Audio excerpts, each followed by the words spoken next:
Hey Club Casa, little report from the field of action here at the Casa Investor Network at one of our townhouse projects here in Northern Virginia on paving day.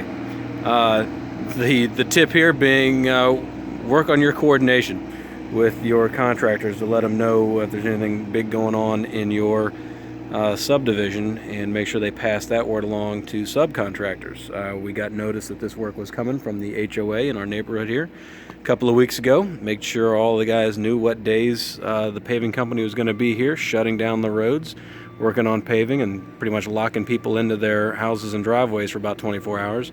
Everybody got the message but this guy. So he's going to be stuck here for at least the rest of the day until we can probably sneak him out in the evening after the guys are done rolling in this fresh new pavement that's going to make our neighborhood streets look beautiful and help us sell our home, but not going to make this guy's life any easier here until these guys finish up, and we'll let him back onto the asphalt, which is going to be a couple hours after he's probably going to want to go.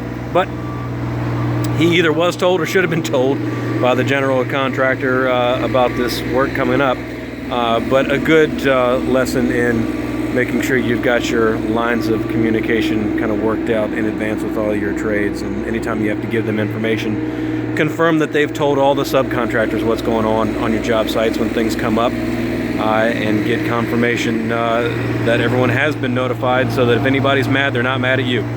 They can be mad at one another, but if you told the right guys and told them to tell everybody else, it won't be your fault when somebody gets barricaded for a couple of hours. So I think we're good. Make sure you're good on your jobs, and if anything else we can do for you, check us out on CasaInvestorNetwork.com, or hit us up with questions, comments, or any other way we can help or participate in your investing business. That's why we're here, and we'll see you the next time. Thanks.